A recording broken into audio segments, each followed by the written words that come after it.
Greetings, and welcome to Earthling Cinema. I am your host, Garyx Wormuloid. This week's artifact is The Shining, directed by visionary auteur Stanley Kubrick, and starring visionary golfer Jack Nicklaus. The film tells the story of a human male named Jack Torrance, who moves into a hotel, or large house, because winter is coming and he needs somewhere to write that isn't another goddamn Starbucks. Jack brings his wife Wendy, his son Danny, and his son's friend Tony. I don't want to call them Mrs. Torrance. Most Earth males consider themselves best friends with one of their appendages, although usually not their finger. A kindly old scat man reveals to Danny that they share the same mutant powers, namely their ability to process lactose. How'd you like some ice cream, Doctor? The scat man refers to their telepathy as shining because, hey, that's the name of the movie. He also tells Danny to stay out of room 237, since he knows human children are all about doing what they're told. Next thing you know, Danny motors over to room 237 and gets himself strangled like an idiot. What happened to your neck? Jack takes some time away from his busy schedule to check it out for himself, but all he finds is some horny old corpse. Talk about a dead end. He retires to the bar, where he downs some spirits while getting down with some spirits. Wendy discovers Jack's memoirs, which contain some alarming spelling and syntax errors. Jack begs her for more constructive criticism, but she pushes for a page 1 rewrite. Now a child of a broken home, Danny turns to the underground world of street art. Meanwhile, Jack returns with an axe, apparently having forgotten his first name. Here's Johnny! Jack chases Danny into the hedge maze that is right in front of the hotel for some reason, but Danny escapes by doing the moonwalk. Wendy grabs him and bolts, proving that sometimes cooler heads don't prevail. Finally, a photograph from decades earlier reveals a sinister twist. Jack used to have a different haircut.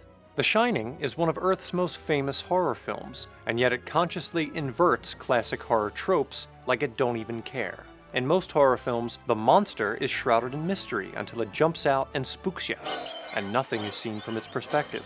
But here, Jack Torrance is the character we know best, and he becomes the monster before our very eye sockets. In its defiance of horror archetypes, the film shows its contempt for traditional media. She's a confirmed ghost story and horror film addict.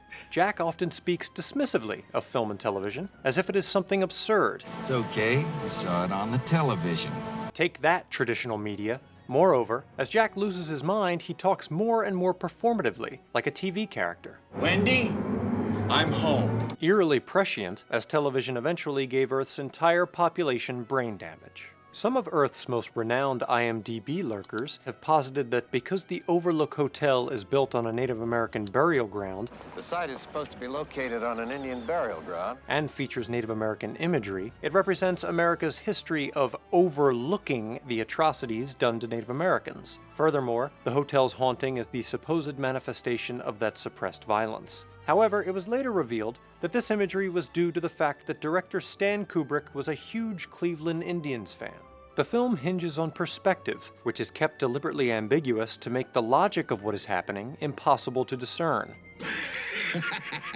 The beginning is marked by an omniscient, ghostly perspective that dances across the water like some sort of flamenco Jesus. These pioneering Steadicam shots of Danny burning plastic on his chopper suggest that someone is watching him. Perhaps the evil forces within the hotel? It isn't real. What follows is a battle between subjective and objective reality.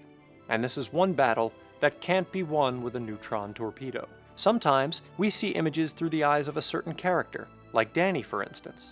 He's a character. Other times we see images in a purely objective way, aka regular style. When Lloyd appears behind the bar, we see him not from Jack's point of view, but as a simple reverse shot, as if he's actually there. Are we to believe Danny's visions are merely visions, but the things happening to Jack are really happening? What about Wendy and that bear guy? They've got will they or won't they written all over them. Occasionally, though, the lines are hazier. Jack looks at a miniature model of the maze and sees Wendy and Danny running inside, which would be impossible. I mean, they're short, but not that short. Later, one of Jack's apparition buddies lets Jack out of the locked pantry, despite his lack of a key or any corporeal form. I fear you will have to deal with this matter in the harshest possible way, Mr. Thomas. So now it's not just perspective being manipulated, but physical reality? Yikes! I'm sleeping with my head under the covers tonight. The supernatural element at the hotel is purposefully vague, but some signs point to the involvement of Earth's devil, who by all accounts resided in Georgia. Jack invokes the Faust legend, My goddamn soul for just a glass of beer. immediately prompting Lloyd to appear with that trademark smirk on his face. Jack freaks out when Wendy says they should leave, citing the fact that he signed a contract with the hotel staff. I have signed a letter of agreement, a contract. Similar to the contract Faust signed with the Devil's hotel staff. Jack says, "I'm the kind of man who likes to know who's buying his drinks." But Lloyd responds, "That doesn't concern you." Is it the Devil? The hotel? Director Stanny Cubes?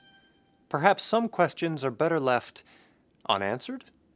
For Earthling Cinema, I'm Garyx Wormuloid. Until next time, enjoy your stay.